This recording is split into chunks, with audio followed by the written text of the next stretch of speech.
Camille a toujours rêvé de créer. Petite fille, ses cahiers débordaient de dessins. Ses mélodies inventées remplissaient sa chambre. Et ses récits prenaient vie dans son imagination fertile. Mais le monde extérieur était souvent moins clément. On se moquait de son accent, de ses vêtements, de ses rêves jugés trop grands. Elle se sentait souvent seule, observant les rires des autres depuis la périphérie, que ce soit pour des auditions, des concours, ou même un simple regard dans le couloir de l'école. Tout le monde disait qu'elle n'y arriverait jamais.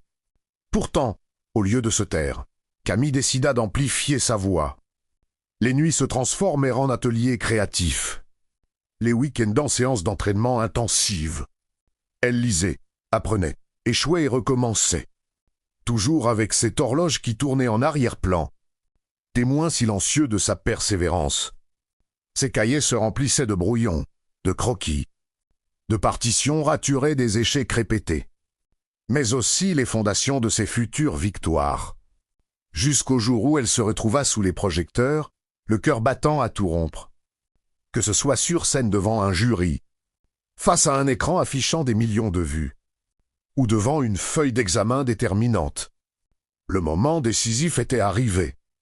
Une mélodie montait, le suspense était palpable. Et une seule question flottait dans l'air, allait-elle enfin briller? Puis vint l'explosion, les applaudissements assourdissants, les interviews.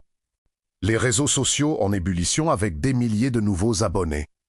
Et au milieu de ce tourbillon de succès, elle aperçut pas quelques visages familiers.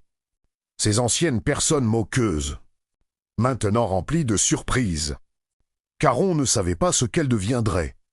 Sauf elle, de les vignorer à la star reconnue. De la rejeter à la championne, de la moquer à l'artiste. De l'invisible à l'influenceuse.